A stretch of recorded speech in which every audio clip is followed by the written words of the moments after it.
Okay. Good. Then let's continue with statistical methods, and in a similar spirit as for magnetic resonance imaging, today finish with psychophysiological interactions by bringing everything together that we've learned so far, psychophysiological interactions. So remember that we started out by saying something that PPI, so psychophysiological interaction, allow you to study allow to study interactions, whatever that means, or connectivity between brain regions in a context or psychological or cognitive process depending manner. So it's somehow about connectivity, and then in cognitive neuroscience you have this discussion whether you want to call this functional or affective connectivity, which is a redundant discussion, so don't follow that discussion. Try to understand what the method does and then form your own opinion. But the important thing is that it's somehow about these interactions between brain regions as a function of cognitive processes or psychological processes, whatever. And then we went one step back because I told you that this is essentially an ANCOVA design with interaction.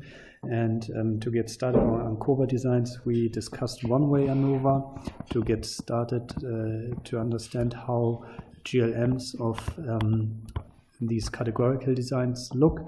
And then last time we spent most of the time on talking about two-way ANOVA to get also the idea how interactions are modeled in two-way ANOVA designs, and also to get a feeling of how the design matrices actually look, because in fMRI GLM or GLM for fMRI you always see design matrices which may or may not make sense to you depending on how much you studied the GLM idea of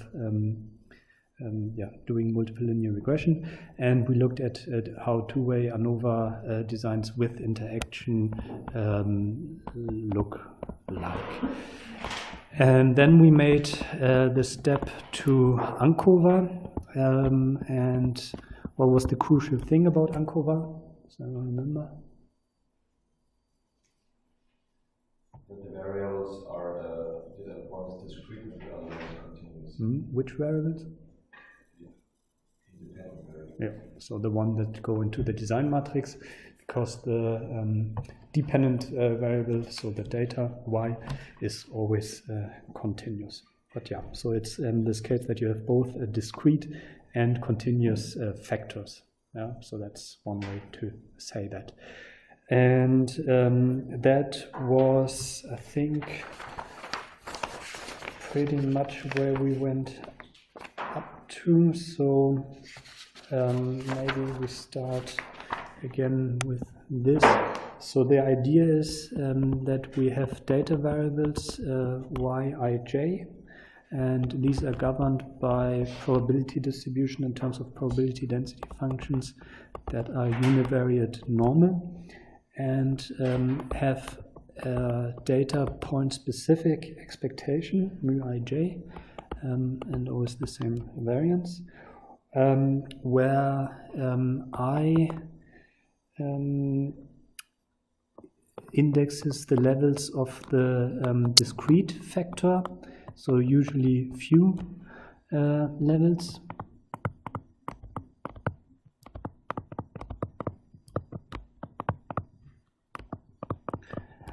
And j for each I indexes the values of the continuous, or the levels of the continuous factor, which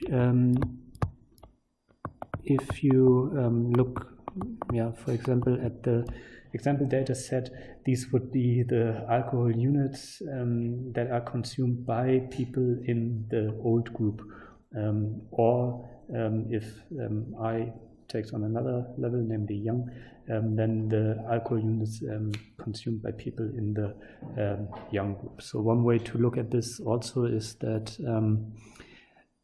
essentially what we are about to do is to look at simple linear regressions that are based on some xij values, where I now assume that there are, for each I, there are the same number of j values, and they actually take on the same numbers. So, for example, for I being 1, x1, 1 to x1, 10 are 1, 2, 3, 4, 5, 6, 7, 8, 10, 9, 10. And for I2, x2, 1 to x2, 10 are again 1, 2, 3, 4, 5 to 10. And then we have for each of these i's, we are actually constructing, we haven't really seen the formulas yet, but what we are actually constructing is a simple linear regression. So this would be I being 2, and this would be I being 1. And here we have x1, 1, and this is the same value as x2, 1. Yeah, just of course associated with a different, if you have these examples associated with a different y value. So y11 and y21 are not identical, although they could potentially also be.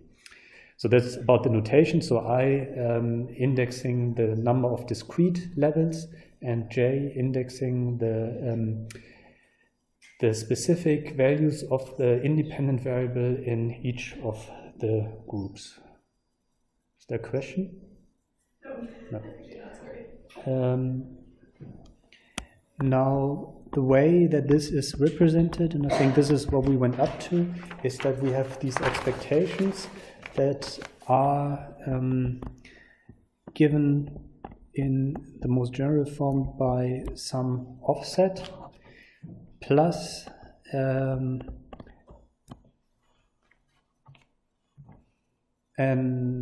discrete factor level dependent constant alpha I plus a slope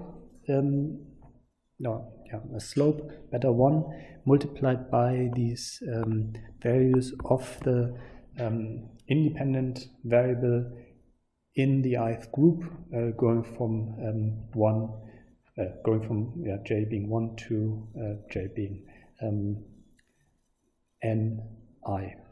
So this is the additive ANCOVA.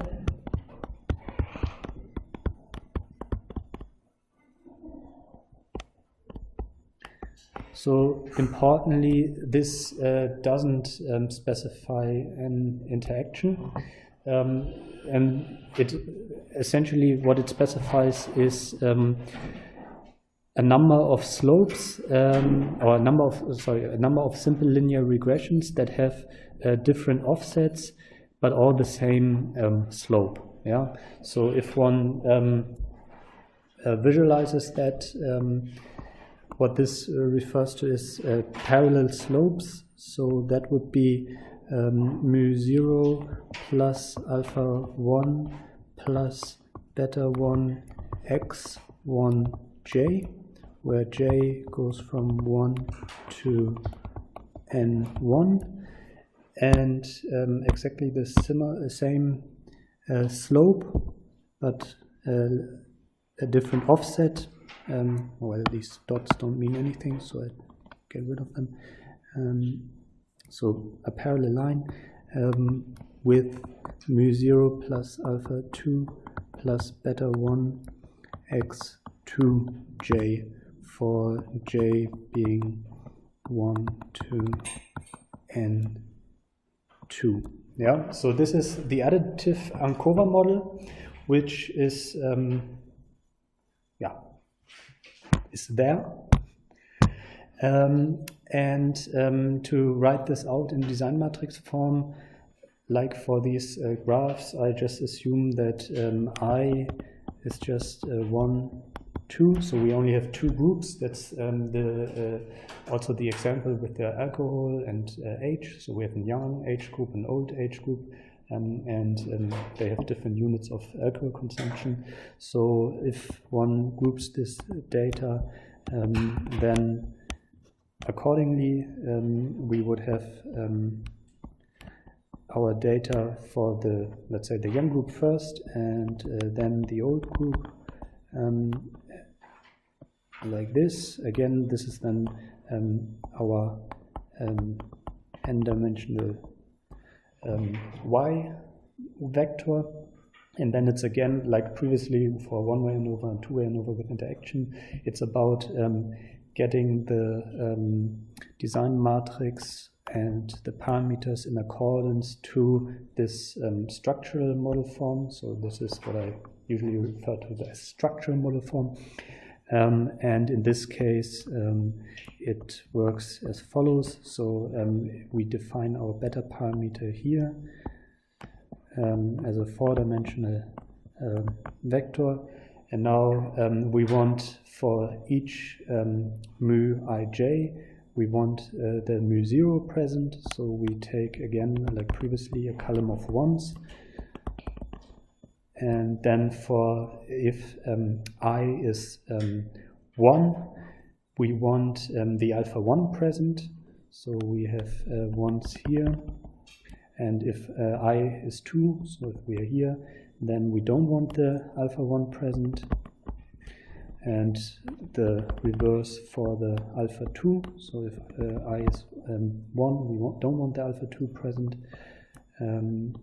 And then, so we have dummy variables to encode the presence of the offset, this group-specific offset, and then in the design matrix we also have our values of the independent variable that, for example, are these alcohol units that each of the participants consumes, and this is now our continuous factor here, so 2 and 2.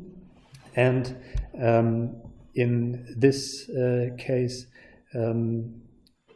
there's just one slope parameter that applies to all of these as shown here. And then we have this design matrix encoding our structural model. In this case, then with, that's why also here's better, n times 4 design matrix.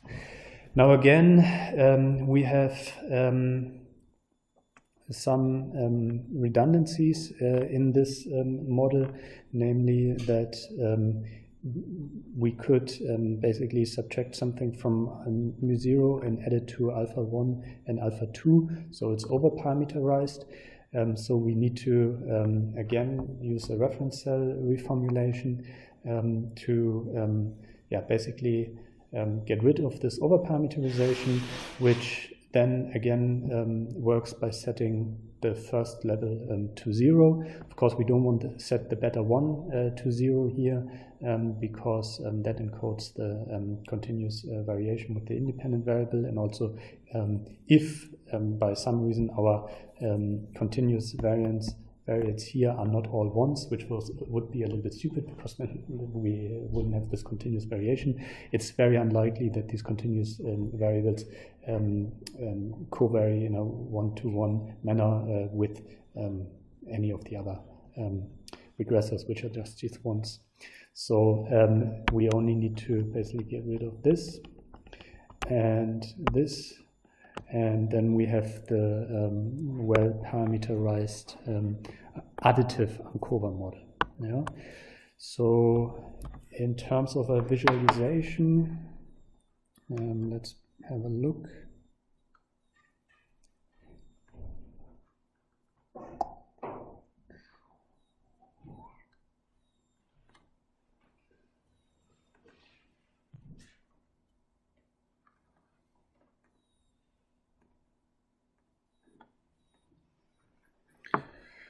So first of all, the data that this is now being applied to is here. So I being 1 or 2, so these are the levels of the discrete factor. These are young and old participants, and then as an independent variable, we have here this continuous variation of the alcohol units that they consume for the first group and the second group, so young and old. And as the dependent variables, as the data variable here, the DLPFC volume, and these are the variations. Now, if one visualizes this for the model that we just specified, the model can only describe, because there's only one slope parameter essentially, can only represent the same slope for both groups. And this is how things then look. So on the x-axis, we have the alcohol consumption, so being the independent variable in this ANCOVA, being the continuous independent variable in this ANCOVA setting, but you can also think of it as being the independent variable in a simple linear regression model for each group individually. So on the x-axis, alcohol consumption, and then the data points for the different participants. For, I don't know for what the reason is, but I always have 2 participants in each group that have the same alcohol consumption. That had to do with how I created the data. That's just, it's not something horribly important. It's also not horribly important that the xij values, so these continuous independent variable values, are identical between the groups. This is also just because I created the data like that. It's maybe not even the nicest representation. Of course, it makes sense to cover kind of the same range of independent variables for the 2 groups, so that you don't fit a simple linear regression for one group here and one simple linear regression for the other group here. That would be a little weird.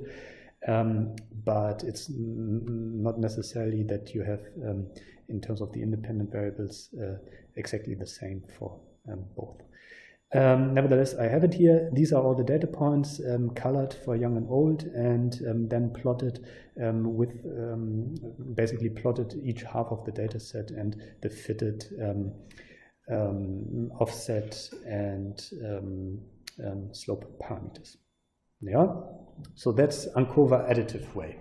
That's not quite what we want, because we want ANCOVA with interaction.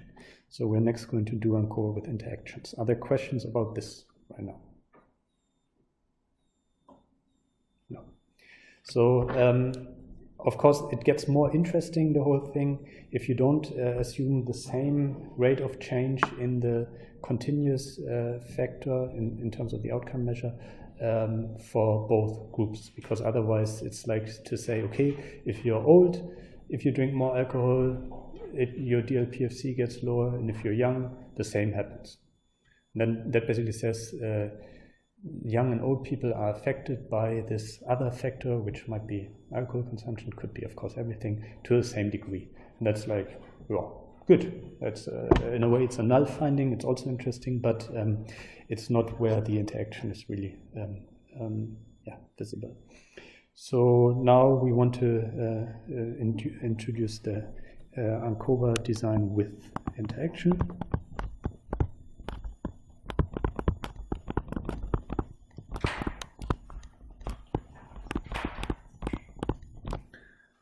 And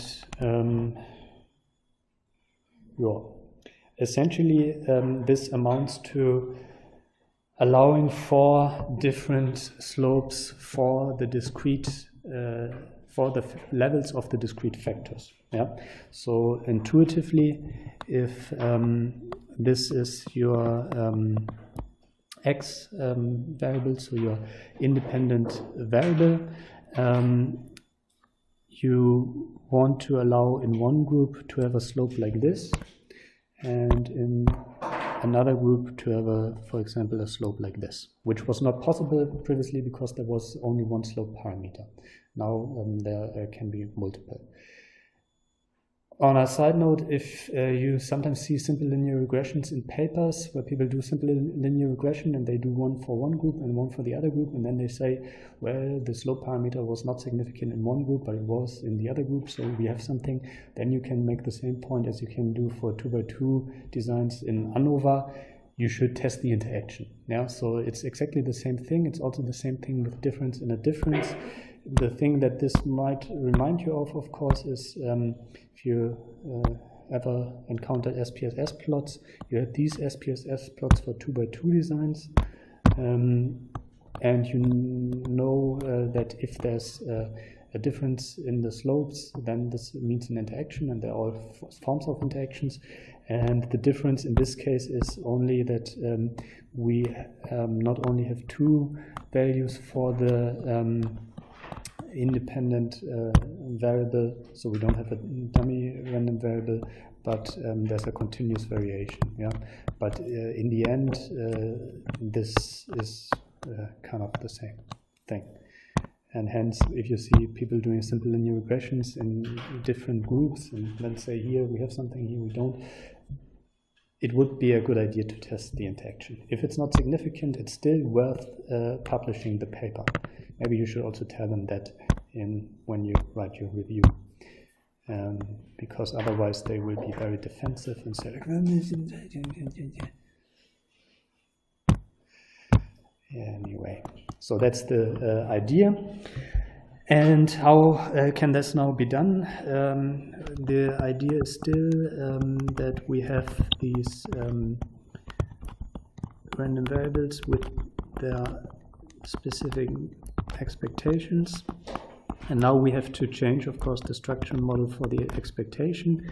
And in general, this can be done as follows. So mu0 plus alpha I. This is again the overparameterized form. So we allow for different offsets, as shown also in this graph. And now we also allow for different slopes by using one common slope parameter and then differences for different slopes. So there would be one common parameter, beta 1, that encodes kind of the average slope over groups, and then there would be a slope parameter for each group individually. Of course, this will also be overparameterized and we get rid of certain things, but it makes sense to start from this. So what does this mean? This is the discrete level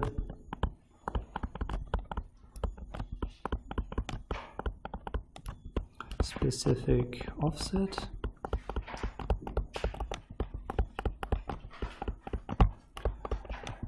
And this is the discrete level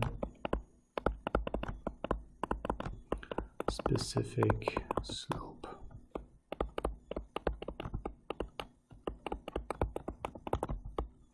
Of course, you can do ANCOVA models with many more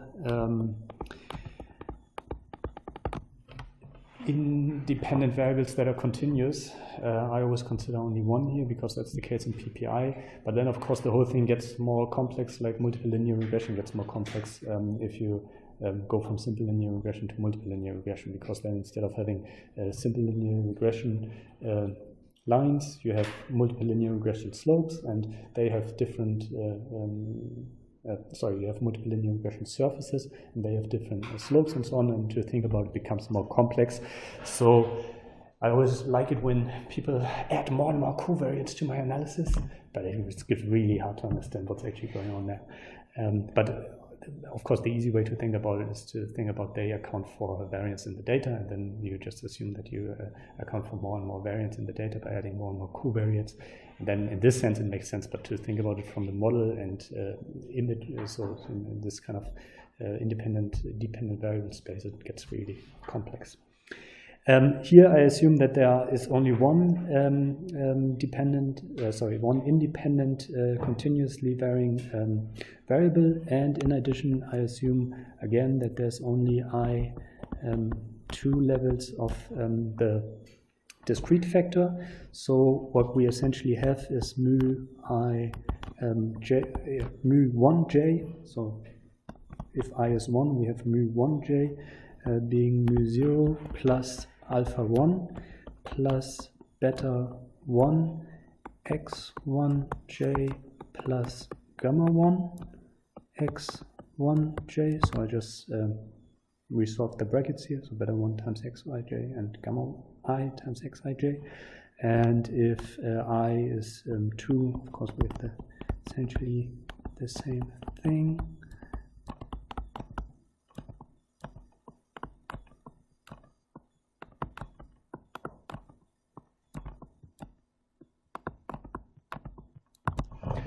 Like this.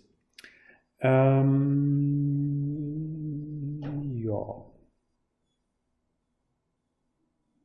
Good. So then the task is again to cast this into GLM form, and once we've done that, again to get rid of the overparameterization. But it makes sense to look at both things, as you will see in a second. So again, our data organized in a vector.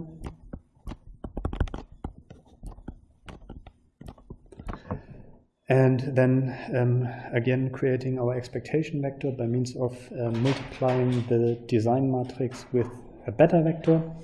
And this beta vector now at this point has these parameters. So it has mu0, it has alpha 1, it has alpha 2, it has beta 1, it has gamma 1, and it has gamma 2, because these are all the parameters that show up. And now we have to again create the design matrix so that we reproduce these structural equations, or if you want, so I always omit this, our mu vector.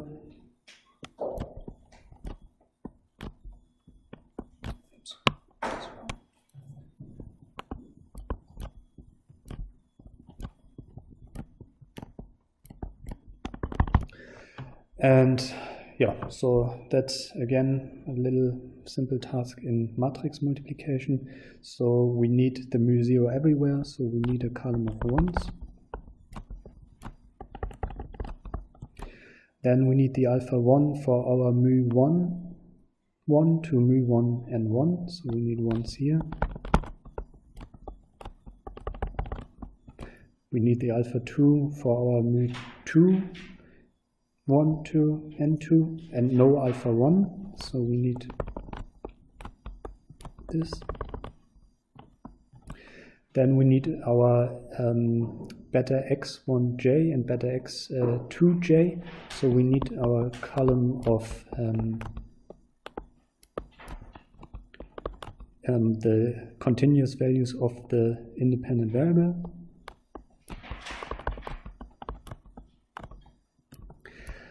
And then we need the x1j values multiplied by gamma 1, and this should not show up in a case of our mu2j, and we can achieve that by putting in the x1 values here, and then just putting in zeros here. Because then this always gets added when we are at mu1j, but not if we are at mu2j. And for mu2j, we do then the complementary thing by putting in these values. Yeah, happy with that? So this is again just be careful with my presentation here today. This is again just the design matrix formulation of the structural model, where we want to have the possibility to model different slopes for each group. So these are the vectors, just that you don't forget this. So that's our y, our mu, and the mu is given by the x times the beta. Yeah, questions right now? No? I have one Yep. question. So the structural formulation, is there any other kind of formulations? Like, no? No? No, It's just it's just this. It's question is, what do you mean by other formulation? So this is an ANCOVA model with one independent variable that is continuous, and where you allow for interaction. No, I mean, of course, the structural model looks different if you have more factors. Here we only have one discrete factor. It looks different if you have more of these continuous independent variable factors and so on. Then it looks different. But for one factor with two levels, it looks like this. And actually, this, of course, is also general for more than two factors. Yeah? So the I can also be 1, 2, 3, 4, 5, but it's one discrete factor and one continuous factor. Yeah. Other questions? No. Good. The problem is, which is I think the easiest to see at the design matrix. Oops, there's something wrong. This is wrong. Which is easiest to see at the design matrix level. Again, if you add these two, you reproduce the first column. So again, it makes sense to set alpha 1 to 0, so to get rid of this overparameterization. And also, if you add these two, you reproduce this column here. So one also needs to get rid of one of the gammas.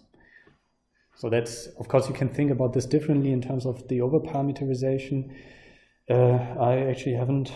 So because you see, one can easily see which design matrix columns add up to another design matrix columns, and if one is happy with the fact that design matrix columns should not add up exactly to one another, because then the matrix degenerate, then this is fairly happy. But we've seen previously for the Vermont is pretty happy, but we've seen previously for the ANOVA cases the examples where you can also think about this in terms of parameter redundancies, where you can add things. Yeah, I'm happy to do it like this. If you can sit down, it's a good exercise if you want to see it another way.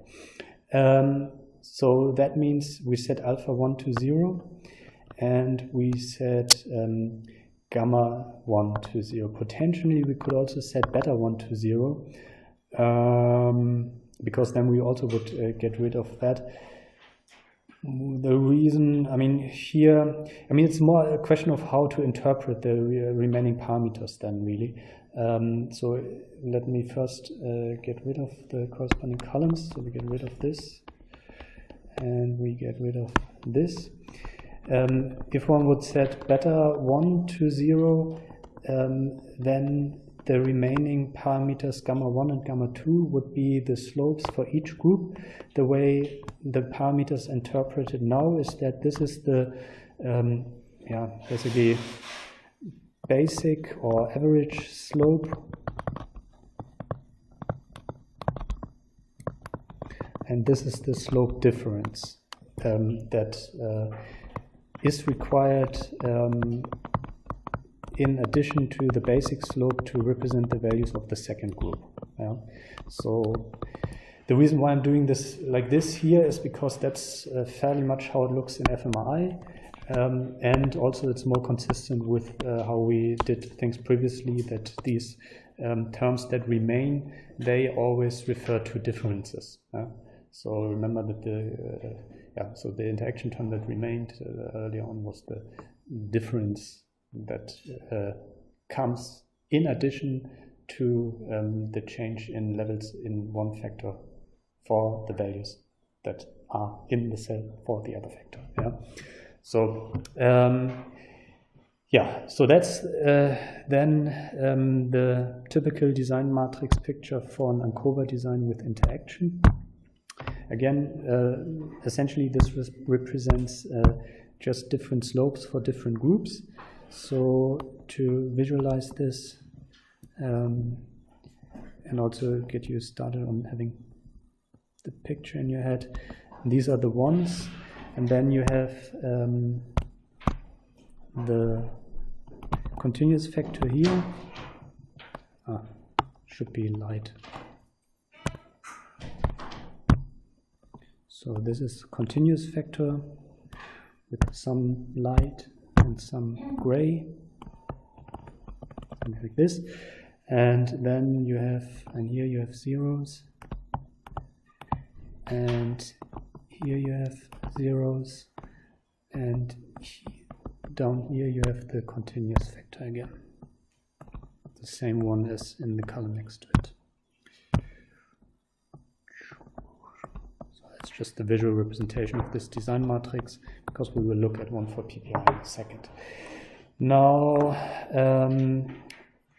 if this is applied to the data that we look at in the example, then you see here, this is this actually the same data? Yeah, it's the same data. If you look at the dots here and the dots here are the same. Here, so this data were generated actually from this design. Hence, if we now fit this design to it, so if we fit an Ankova design with interaction to it, we see that there are two different slope parameters. So one negative slope that is stronger. So in the old people, it's worse if they drink alcohol for their brain. In the young people, it's not as bad. I think I have to. So at one point, I found it funny with this alcohol, but now I haven't been drinking any alcohol for 5 years. So I find this like, alcohol? What is this? Doesn't relate to me anymore. But I don't have a better example. What is a good example for this? What would be a nice example? It just needs one outcome measure and two factors. What is a standard example you know from psychology?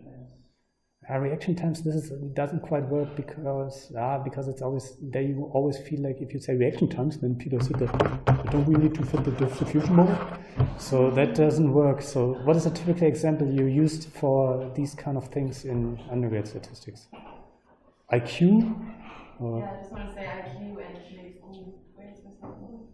Okay, so then the X would be school grades.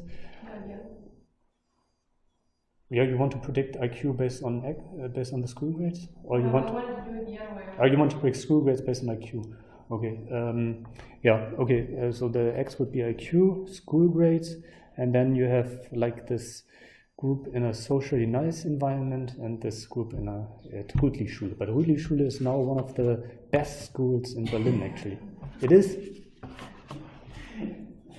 Anyway, sorry, I got a little bit off topic, but this is because the result is essentially that alcohol consumption is worse if you're old. But then IQ, people always say IQ doesn't exist or something like this. Another question, if authors refer to the covariate, would it be the alcohol consumption in this example?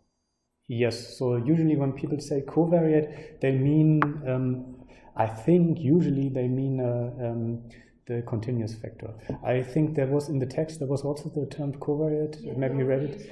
I think I deleted it now because so in the new version, I try to be a little bit more consistent and exactly with what you just said, with calling in my text where it says covariate, there's always the independent continuous variable. Because it was here, so I try to. This is always when you adapt things, you have too many words for the same thing. I meant covariate here the independent continuous factor, which is now I think in the updated version. Covariate should not come in there anymore. But of course, you have people. This is the thing that people refer to. Columns of the design matrix they refer to as regressors, predictors, covariates, dummy variables, whatever. It's always the same thing. It's always a column in the design matrix. And covariates are a little bit more associated with continuous things, I think. Although then you have people putting in gender as a covariate. And then of course it's not a continuous thing, but it's well, okay, in 2019 it's a continuous thing, sorry. I didn't want to lose points in the diversity discussion. Yeah. How does that work in undergrad statistics now? Because this was the typical example for discrete variables. That's a typical example for continuous. Good. So I would propose we take a short break now, because this is the end of 2 by N, essentially, ANCOVA, if there are no questions. And then the last thing is that we translate this now to the fMRI in exactly this form. Are there questions right now about ANCOVA? No. Okay, then